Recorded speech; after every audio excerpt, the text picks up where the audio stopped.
Income anda tak cukup? Tonton video ni sampai habis supaya memberi manfaat yang baik untuk anda.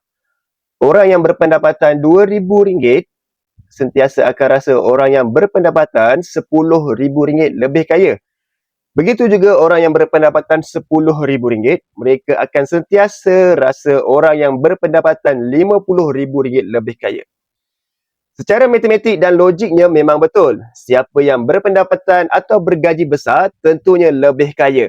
Tetapi formula kekayaan ialah tabungan tambah harta tolak hutang. Bermakna untuk membina kekayaan, anda perlu ada tabungan sebanyak mungkin, kumpulkan harta dan lansaikan semua hutang yang ada. Kekayaan bukan bergantung kepada siapa yang bergaji besar, tetapi siapa yang mempunyai aset dan kurangkan hutang. Berapa lama dia boleh bertahan tanpa gaji?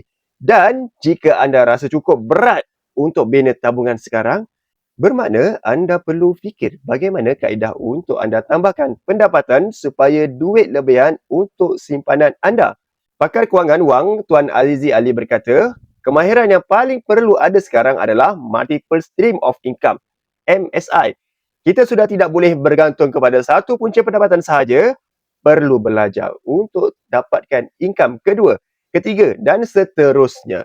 Dan pada masa yang sama, bina tabungan walaupun sedikit. Anda boleh mula tabungan walaupun RM1.